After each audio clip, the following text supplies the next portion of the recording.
Nabi Muhammad dengan Abu Bakar itu beda umurnya berapa?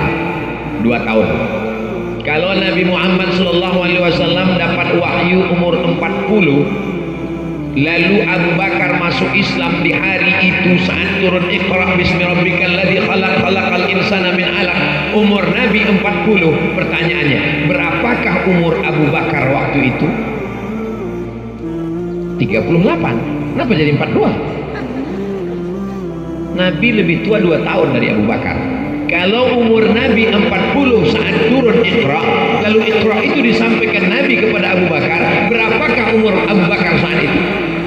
38. 38 itu anak-anak atau dewasa? Dewasa. Itu kan dewasa. Oh. Jadi dia mau cari hadis itu teks yang berbunyi langsung, ya ayyuhalladzina amanu haza indragogi